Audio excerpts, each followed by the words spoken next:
Hello, good afternoon. It's Adil Fazal here, market analyst at CFDs.com, a leading spread betting and brokerage firm.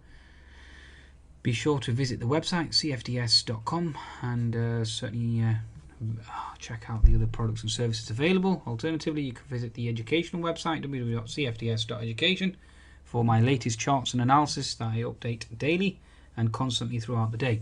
Okay, a review of the FTSE 100 end of day snapshot. Summation, summary, call it what you want, basically trying to attempt to diagnose this FTSE and looking at the potential next move. Okay, so first of all, the Asian session, that's what we always observe. The overview or snapshot of the Asian session, we had a major move lower. We had the Nikkei down almost 4%, the Shanghai down almost 2%, so there was a lot of damage, okay, overnight.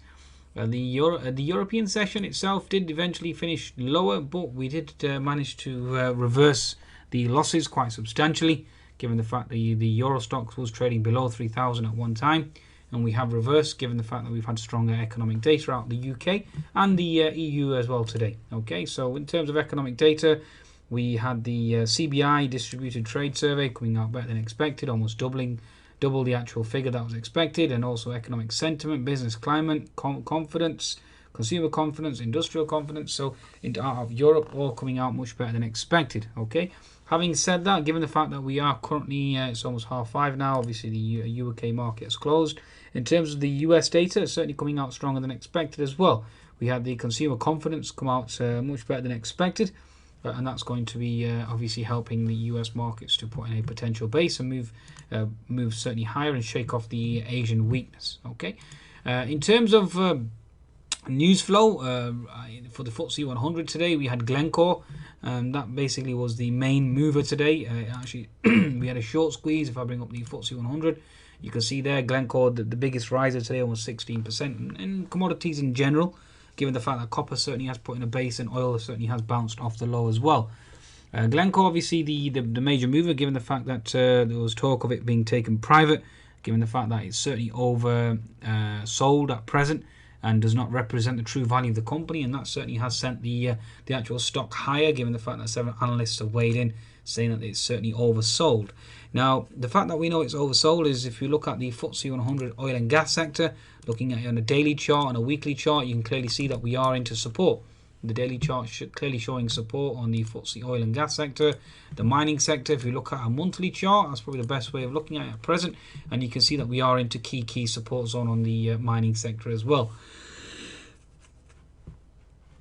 Now, at this juncture, it's best to look at the copper chart as well. Now, given the fact that copper certainly is the main bellwether in terms of assessing the impact on miners, etc. And obviously, you can see here that the mining sector is in line, holding support in line with copper as well. Okay, so bullish on copper, bullish on mining stocks, therefore bullish on FTSE 100. Okay, that's the thesis anyway. Okay. So given the fact that that's the scenario there, then we need to correspond that and align that with the Chinese markets. Now, I have said this for a few days now with regards to Chinese markets, that we are creating this so-called bull pattern or bull flag formation. The Chinese markets have not put in a lower low, so that's the most important thing. Unlike the Nikkei, if you look at the Nikkei market, if I just bring up the chart on the Nikkei, as you can see here, we are in this bearish channel. Looking at a weekly chart, we are coming into this support zone. So the Nikkei certainly has put in a lower low, but the Chinese market certainly hasn't, okay? And that certainly needs to be respected. Hence the reason why it supports the argument that the FTSE 100 is going to see an uptick and a move higher, from my perspective anyway, okay? That certainly is the situation at present. Okay, so given the fact that we're observing those two, now we can also look at the chart of the Aussie and the Kiwi, and this is an interesting chart as well, because the Aussie and Kiwi are also at potential double support zones as well. Okay, so we did have this inverted head and shoulders formation, which I was expecting on the Aussie and Kiwi, given the fact that Miss Yellen would obviously back off. That obviously hasn't occurred, but given the fact that the current carnage and the current sell-off and the talk last night of potentially more QE, don't be surprised the dollar starts to move lower, and obviously commodities and equities start to move higher. So that's going to be interesting. Although what the impact that will have on European stocks is again needs to be considered as well. But for now, this is just a FTSE 100, and we'll stick to analysing the FTSE 100 for now. Okay. So again, the chart of the Aussie is certainly showing or indicating potential support, which again helps the FTSE. Daily chart of the Kiwi at present as well. Certainly we've made a base here, okay, and looking at a potential higher low. Same with the Aussie, and looking for a potential thrust for a move higher. So all eyes on the Aussie and the Kiwi going forward, which is going to be very, very important. Okay. Now, having said that, now we've looked at the actual data. Was stronger out the FTSE itself. Glencore certainly has bounced. So all the reasons for the actual markets or the FTSE 100 to fall have now basically been negated, and certainly an argument now is for it to rise, especially given the fact that the dollar index obviously looks as if it has put in a potential topping tail, as you can see from here, and we are looking for a potential thrust low. If the dollar index is into resistance, then that obviously indicates that the FTSE 100 is potentially into support and looking for a move higher. Okay, now let's go to the volatility index. This is interesting as well. So the volatility index today put in a doji candle, certainly a potential top, looking for a reversal. 60-minute chart obviously is held at, and we are looking at bearish consolidation here at present. And the 10-minute chart certainly is showing you a HNS formation as well. So volatility index certainly is showing signs of a top, so therefore the FTSE 100 should be showing signs of a potential reversal higher. So the arguments are all, from an intermarket analysis perspective, are certainly indicating higher for the FTSE 100. Looking at the FTSE itself now, looking at the main index. Before I do that, just bring up a chart of oil as well. I think this is quite important from a trading perspective. As you can see here, ever since we've broken out this bearish channel, folks, we have been consolidating. We are making a higher low, as you can see. If I just draw this in properly, and you can see we've broken out this channel. This is what we call a classical bull flag formation. So you can see the 20 MA now starting to slope upwards, 50 MA starting to slope upwards, and you are consolidating in this region here and looking for a potential thrust to move higher, given the fact that the dollar index, obviously, as you can see there, is into resistance. So if the dollar moves lower, then therefore commodities move higher, and in the fact that copper obviously has held support. We can also look at the chart of gold as well, just to see, not to measure obviously risk, but more to do with regards to the dollar and obviously commodities in general. And this is a chart that I have highlighted as well, that we have an inverted head and shoulders formation here. So again, that's indicating that commodities want to rise. If commodities want to rise, then obviously that means the FTSE 100 will rise. And given the fact that the mining sector and the oil and gas sector are into support, and copper is into support, dollar is into resistance, everything is indicating that the FTSE 100 needs to rise. Okay. Now going to the FTSE itself, FTSE 100 chart, looking at a weekly chart, again it's that pivot low from the 24th of August. It's certainly being held. This bear flag formation certainly has played out now.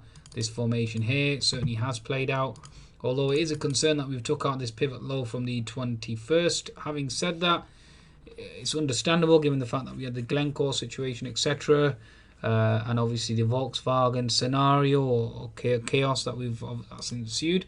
But for now, the daily chart itself is showing support, or horizontal support certainly has held. We did trade intraday at 5880 and we did bounce off quite strongly.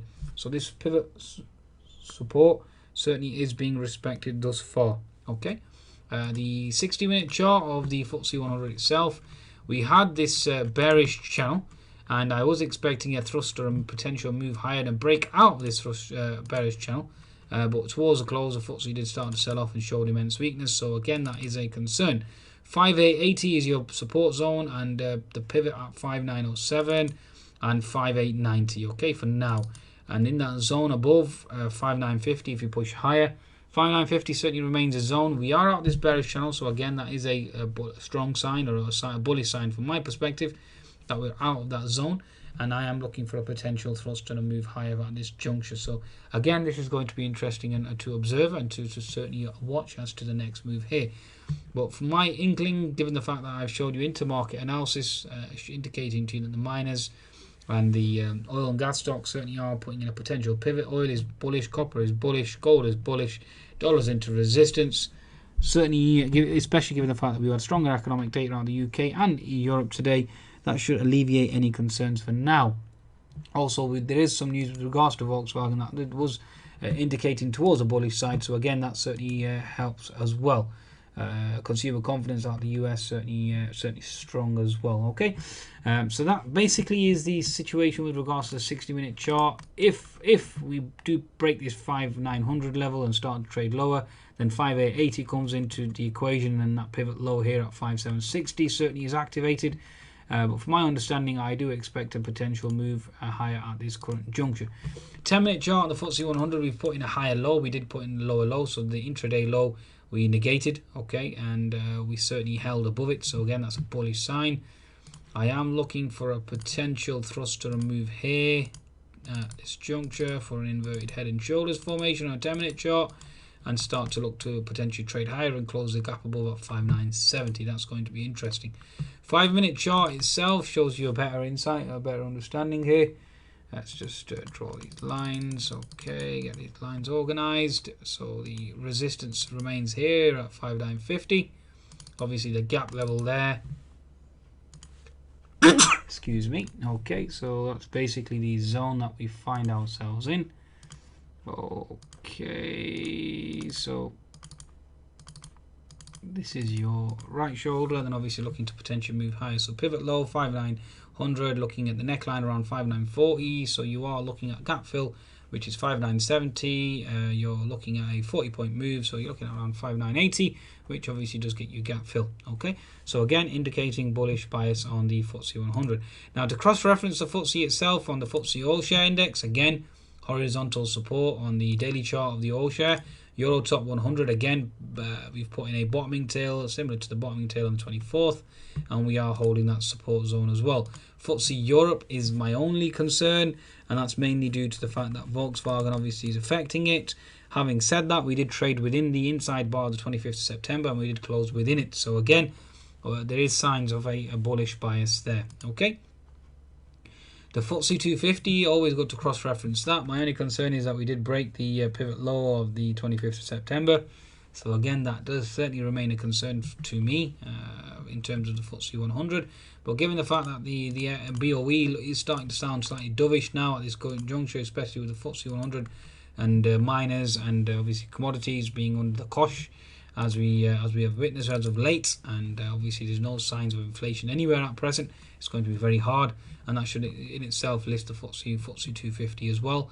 But for now, obviously there's a potential support zone there. If that fails, then we go back to the 16,200, and that obviously sends the FTSE 100 lower with it as well. So that certainly is something to consider from a trading perspective. Okay, any other charts I can certainly share at this juncture, other than the fact that we are observing, you've got gold, copper, we are into sterling. Sterling still remains weak at present, so that should help the FTSE 250.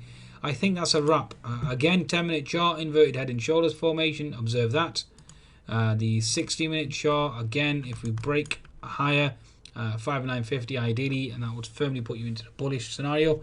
If we do break below 5,900, then obviously that puts you back into the bearish scenario, with 5,880 being the hedge and the key pivotal zone. For my bias certainly remains bullish at this current juncture, and I am expecting the FTSE to certainly trade higher. Okay, folks, I think that's a wrap. Again, be sure to visit cfds.com for your trading needs. Certainly open up a spread betting and CFD account there. Also, be sure to visit the educational site, where obviously these videos are uploaded every day and charts are constantly updated as well. Okay, folks, goodbye.